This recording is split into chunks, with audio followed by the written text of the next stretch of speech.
दोस्तों, स्वागत है आपका आज के मुख्य समाचार में, जिसमें दिन भर की सारी जरूरी और बड़ी राजनीतिक खबरों के बारे में आपको बताएंगे। लेकिन उससे पहले अगर आप भी बढ़ती महंगाई को लेकर भाजपा का खुलकर विरोध करते हैं तो वीडियो को लाइक करके अपना समर्थन दर्ज कराइए। चैनल पर नए हैं तो लाल बटन को दबा के चैनल को सब्सक्राइब कीजिए और घंटी बजाकर कमेंट में लिखिए जय हिंद। दोस्तों, रुक करते हैं तमाम बड़ी खबरों की। एमएलसी चुनाव में खूब हुआ सत्ता का दुरुपयोग, अखिलेश यादव ने भाजपा पर साधा निशाना और चुनाव आयोग पर खड़े किए सवाल। जी हां दोस्तों, समाजवादी पार्टी के राष्ट्रीय अध्यक्ष अखिलेश यादव ने कहा कि विधान परिषद, स्थानीय प्राधिकारी निर्वाचन, डबल इंजन की सरकार ने सत्ता के दुरुपयोग करते हुए सभी रिकॉर्ड गड़बड़ी के तोड़ दिए हैं और बीडीसी प्रधान, जिला पंचायत सदस्यों को मतदान करने से जगह जगह रोका गया।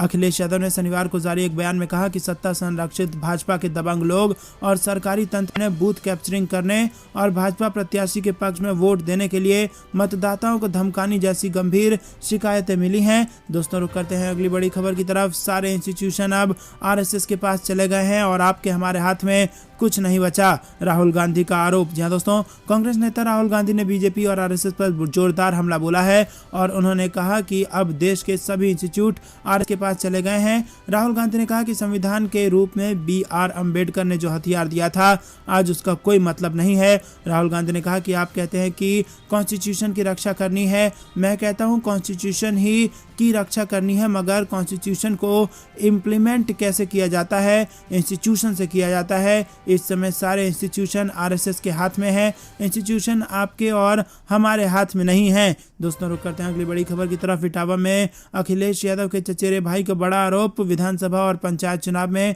लोकतंत्र की हुई हत्या। जी हां दोस्तों, इटावा एमएलसी चुनाव में वोट डालने पहुंचे अखिलेश यादव के चचेरे भाई और इटावा जिला पंचायत अध्यक्ष अभिषेक यादव ने जिला प्रशासन पर बड़ा आरोप लगाया है। अभिषेक यादव ने बात करते हुए कहा कि जिस तरह विधानसभा और पंचायत चुनाव में लोकतंत्र की हत्या हुई है, इसी प्रकार इटावा के डीपीआरओ से लेकर प्रशासन के लोगों ने बैठक बुलाकर दबाव बनाने का प्रयास किया, लेकिन इनका दबाव काम नहीं आएगा। इटावा में सपा प्रत्याशी ही जीतेंगे। रुक करते हैं अगली बड़ी खबर की तरफ। निजीकरण के विरोध में बैंक यूनियनों ने दी आंदोलन की चेतावनी, गिनाई सरकारी क्षेत्र के बैंकों की उपलब्धियां।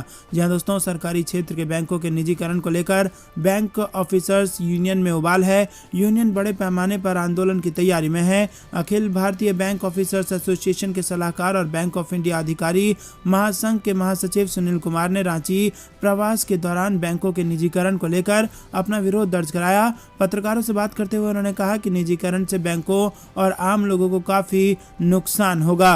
रुक करते हैं अगली बड़ी खबर की तरफ, जो कि बिहार से आ रही है। जेडीयू ने बीजेपी के खिलाफ खोला मोर्चा, भरे मंच से कुशवाहा ने कसा तंज, ललन सिंह ने भी साधा निशाना। जी हां दोस्तों, बिहार की राजधानी पटना में शनिवार को सम्राट अशोक की जयंती पर जेडीयू द्वारा आयोजित कार्यक्रम के दौरान पार्टी नेता बीजेपी पर हमलावर दिखे और कार्यक्रम के दौरान दोनों पार्टियों के बीच चल रही खटपट खुलकर सामने आ गई। जेडीयू अध्यक्ष ललन सिंह और संसदीय बोर्ड के अध्यक्ष उपेंद्र कुशवाहा भरे मंच से बीजेपी पर निशाना साधते दिखे। कुशवाहा ने अपने संबोधन में कहा कि कल कुछ बीजेपी के नेता कह रहे थे कि उनकी सरकार में सम्राट अशोक की जयंती पर अवकाश की घोषणा की गई थी। शायद बीजेपी नेता को पूरी जानकारी नहीं है। ये घोषणा मुख्यमंत्री नीतीश कुमार ने 2015-16 में किया था। रुक करते हैं अगली बड़ी खबर की तरफ। आरजेडी विधायकों व एमएलसी से बोले तेजस्वी, जनता की आवाज को सदन में उठाना है। नेता प्रतिपक्ष तेजस्वी यादव ने कहा कि विधायकों एवं विधान परिषदों की ये जिम्मेदारी बढ़ गई है, जनता की आवाज को सदन में उठाना है और उन्हें सामाजिक न्याय दिलाना है। आरजेडी के विधायक व विधान पार्षद अपने को जनता के बीच रखें और उनसे घनिष्ठता बढ़ाएं। तेजस्वी प्रसाद यादव के समक्ष बिहार शरीफ के पूर्व विधायक नौशाद उन नबी उर्फ पप्पू खान तथा पूर्व में प्रत्याशी रही आफरीन सुल्ताना ने आरजेडी की सदस्यता ग्रहण की। तेजस्वी यादव ने कहा कि आरजेडी के प्रति लोगों का रुझान तेजी से बढ़ रहा है। पार्टी में शामिल होने पर पूर्व विधान पार्षद आजाद गांधी, शक्ति सिंह यादव व अन्य नेताओं ने दोनों नेताओं का स्वागत किया। रुक करते हैं अगली बड़ी खबर की तरफ। फिर से बढ़ने लगा है कोरोना का मामला। 5 राज्यों को केंद्र ने लिखी चिट्ठी, टेस्ट, ट्रैकिंग और वैक्सीनेशन में तेजी लाने को कहा। जी हां दोस्तों, देश में जहां एक और कोरोना के मामलों में लगातार कमी आ रही है, तो वहीं कुछ राज्य ऐसे हैं जहां कोरोना के केस बढ़ रहे हैं। बढ़ती कोरोना की पॉजिटिविटी रेट और केस को लेकर केंद्रीय स्वास्थ्य सचिव ने 5 राज्यों को चिट्ठी लिखी है। ये राज्य केरल, मिजोरम, महाराष्ट्र, दिल्ली और हरियाणा है। इन 5 राज्यों में कोरोना के पहले से ज्यादा केस रिपोर्ट हो रहे हैं, जिसके बाद केंद्रीय स्वास्थ्य सचिव राजेश भूषण ने चिट्ठी लिखकर दोहराया कि वो तुरंत कोरोना की लड़ाई में टेस्ट, ट्रैक, ट्रीट, टीकाकरण और कोविड व्यवहार की निगरानी रखे। केरल ने 8 अप्रैल 2022 को समाप्त अंतिम सप्ताह में 2321 नए मामले दर्ज किए हैं, जो भारत के नए मामलों का 31.8% है। रुक करते हैं अगली बड़ी खबर की तरफ। गुजरात के स्कूलों का दौरा करेंगे दिल्ली के उप मुख्यमंत्री मनीष सिसोदिया, कहा भाजपा में है सत्ता का अहंकार। जी हाँ दोस्तों, गुजरात में पिछले कुछ दिनों से एजुकेशन सिस्टम को लेकर राजनीतिक बयानबाजी चल रही है और हाल ही में शिक्षा मंत्री जीतू वाघानी के बयान के बाद मानो भूचाल आ गया है। इस बीच दिल्ली के शिक्षा मंत्री और उप मुख्यमंत्री मनीष सिसोदिया ने शुक्रवार को कहा कि गुजरात की सरकारी स्कूलों के निरीक्षण के लिए सोमवार को गुजरात का दौरा करेंगे, ताकि पिछले 27 सालों में राज्य में भाजपा द्वारा प्राथमिक शिक्षा के लिए क्या कार्य किए गए, इसके बारे में पता लगाया जा सके।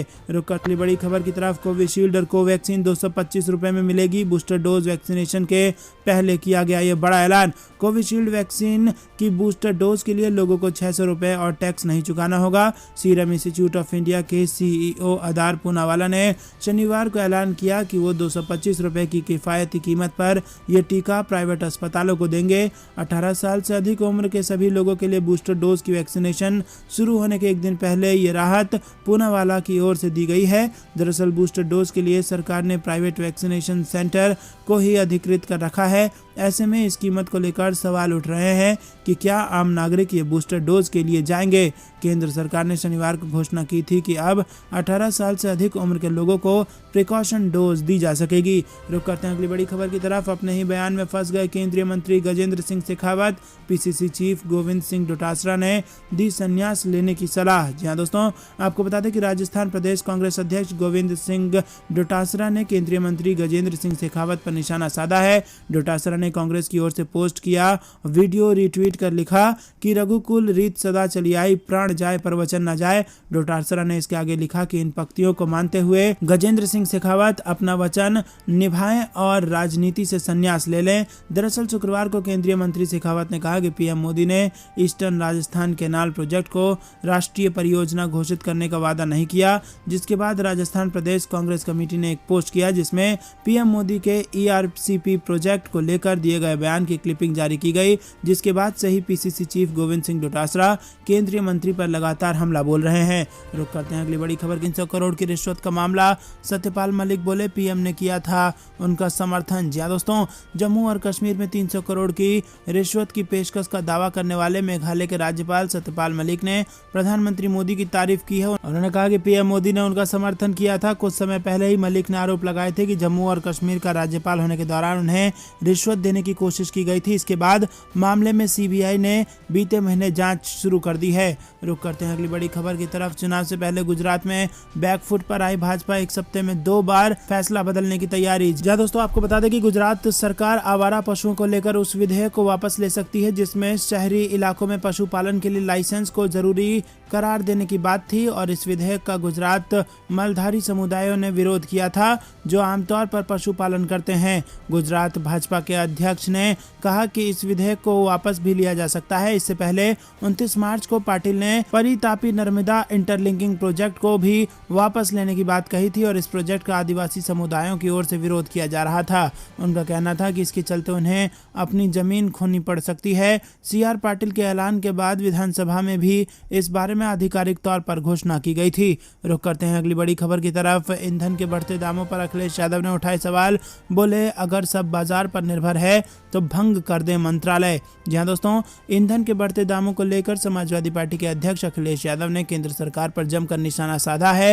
उन्होंने कहा कि अगर सब कुछ बाजार के हवाले है तो फिर पेट्रोल डीजल गैस का मंत्रालय किस लिए बनाया गया है। उन्होंने ट्वीट कर सरकार पर तंज कसा है। अखिलेश यादव ने ट्वीट कर कहा कि ईंधन के बेतहाशा बढ़ते दामों पर जब न कोई सरकारी नियंत्रण, न शासन, न प्रशासन, न प्रबंधन, न ही नियमन है, और अगर सब कुछ बाजार के हवाले ही है तो फिर पेट्रोल डीजल गैस का मंत्रालय किस लिए। इस मंत्रालय को तत्काल भंग कर देना चाहिए। भाजपाई महंगाई जनता को निरंतर ईंधन से निर्धन कर रही है। दोस्तों रुक करते हैं अगली बड़ी खबर की तरफ। बढ़ेगा सचिन पायलट का कद, सचिन की राहुल और प्रियंका गांधी से मुलाकात के बाद अटकलें तेज। जी हां दोस्तों, राजस्थान में तनावपूर्ण हालत के बीच सचिन पायलट बेहद तेजी के साथ राजनीतिक चर्चाओं का केंद्र बने हैं और सचिन पायलट ने दिल्ली में राहुल गांधी, कांग्रेस की राष्ट्रीय महासचिव प्रियंका गांधी और के.सी. वेणुगोपाल राव से मुलाकात की। जानकारी के मुताबिक इस दौरान राजस्थान को लेकर भी सियासी चर्चाएं हुई और गौरतलब है कि शाम को ही अजमेर में सचिन पायलट ने कांग्रेस में संगठन के फेरबदल संबंधी टिप्पणी की थी और इस मीटिंग के बाद पार्टी में सचिन का कद बढ़ने की अटकलें तेज हो गई हैं।